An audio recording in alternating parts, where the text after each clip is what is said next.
Captain Carter, Star-Lord T'Challa, and a serial killer? What if? Hey girl, what you doing? Hey girl, where you going? Who's that girl? Who's that girl?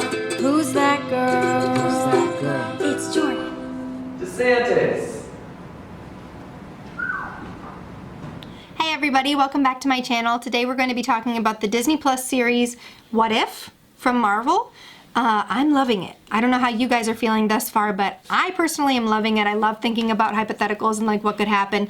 Now that the multiverse is officially a thing, all of these events are technically canon, which is like amazing. But so let's jump right in. We're going to be talking about episode 1, 2, and 3 on this week's video, and then we'll do 4, 5, and most likely 6 next week or the week after. What if Captain Carter was the first Avenger?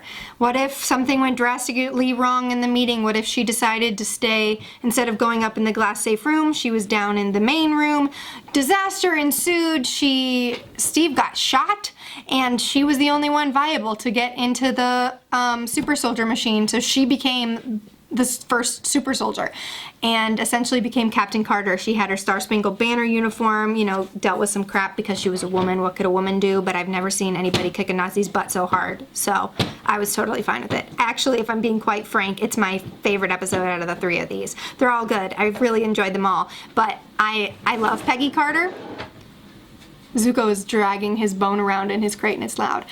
I love Peggy Carter, and seeing her kick butt was amazing. Also, listen, how about Howard Stark making Steve Rogers the, what did they call it?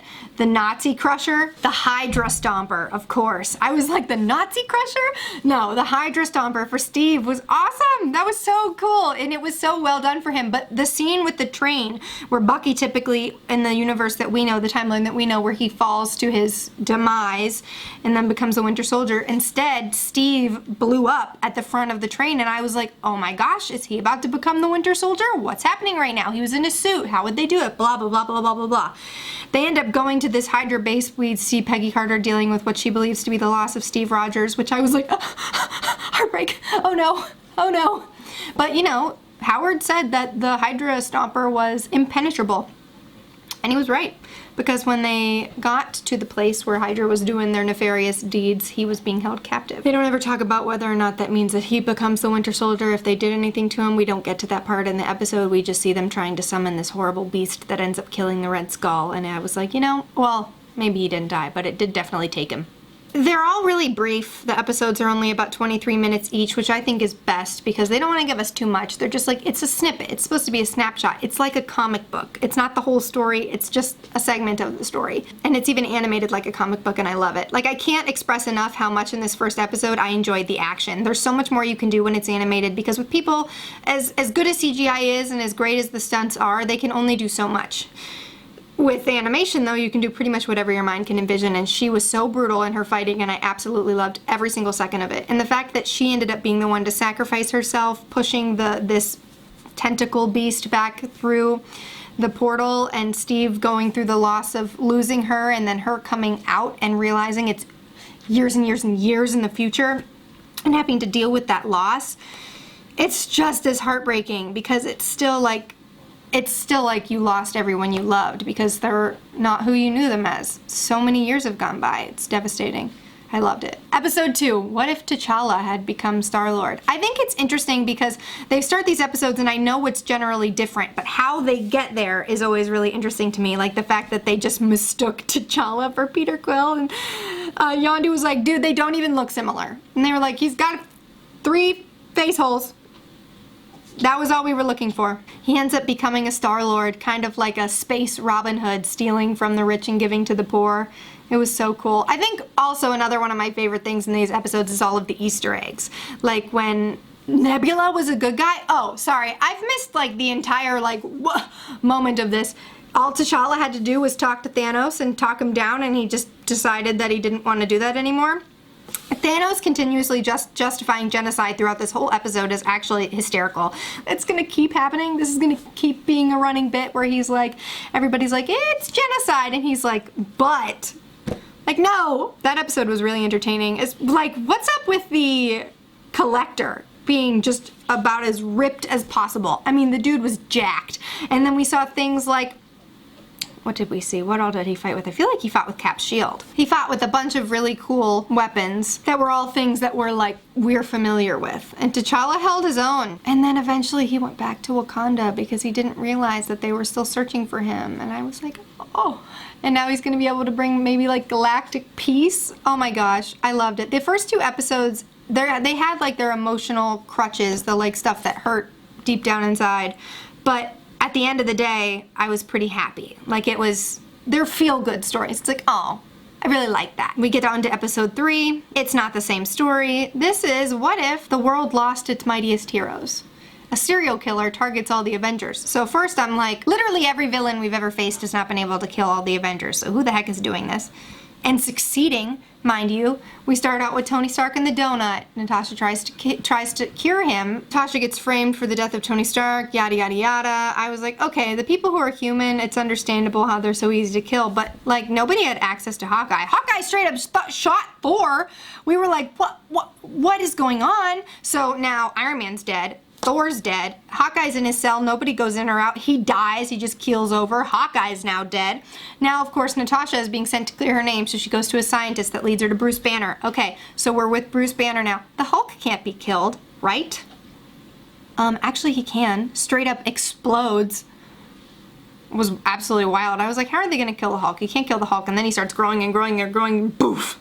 I said, ew. So now the only one left standing is Natasha. And I'm like, I know she's awesome, but she's a person. Who is doing this? And she figures out who it is, and she calls Fury and says, it's Hope. It's all about Hope. And I was like, okay. Are we thinking about Hope as a person? Because if we are, that's bringing up some interesting possibilities here. And then Natasha gets the crap beat out of her and dies. So now all of the Avengers that are dead. Everybody that was on the Avengers Initiative list that Fury had. Well then, of course, Thor's dead. So Loki shows up and is like, I will avenge my brother, yada yada yada. He brings all of Asgard with him too because Thor's dead. Fury had to deal with Loki, was like, give me this much time, I'll find the killer. We need to work together to make this happen, blah blah blah. I mean, he's not wrong. And for a while it ends up working out. Fury figures out who it is. It ends up being Hank Pym, which I honestly, I will not lie, I did not see it coming. I did not expect that. He had become Yellow Jacket and was gone mad because Hope died on a mission, which makes sense. I could totally see that happening. I just didn't guess it. I don't know what I thought it was going to be, but that wasn't my guess. My little brother Brady, I'm pretty sure he says that he knew it, so I give him credit. I wasn't thinking along those lines. But so they catch him, and the Asgardians take him away, but Loki's like, I think I'm going to stay. You obviously can't handle it here. I think that you need to be ruled. And he takes over the world in less than a day. Big mess, because now Loki's in charge of the Earth. Great, love that for us. But Nick Fury finds Captain America's shield, wakes up Captain America, and called Captain Marvel. So the captains are going to team up to take down Loki. At least that's what we can assume. And that's it for the first 3 episodes. I'm a huge fan. I love this show. I can't say enough how much I love this show. I think it's really cool that they're showing us these possible universes because, one, it creates jobs for people, which I think is so cool.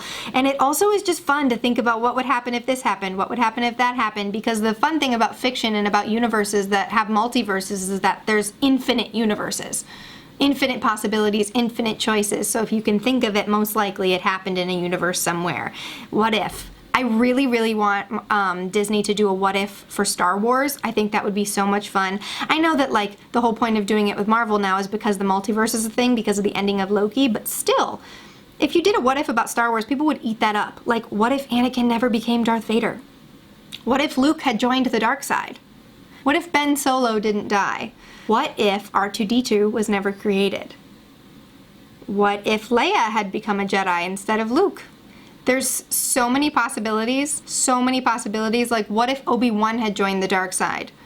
I don't think that would ever happen. But what if Qui-Gon dying was too much for him and he became Count Dooku's apprentice instead of Ventress? There's literally so many cool things you could do with Star Wars. There's so many cool things you could do with a what if Star Wars. I want it to happen so bad.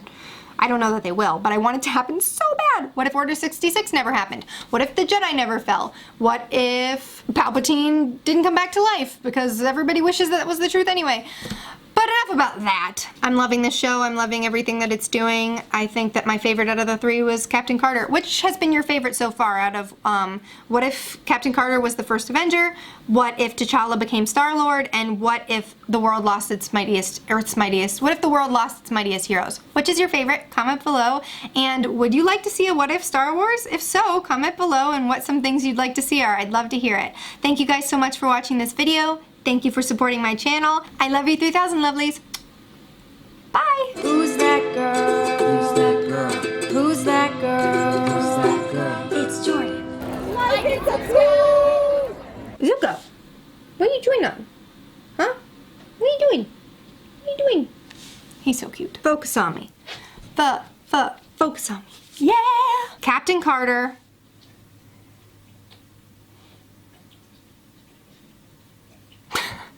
I totally lost my train of thought. Zombies? No. Star-Lord T'Challa. T'Challa? Hey everybody, welcome back to my channel. Wow, I'm really struggling to come up with words this week.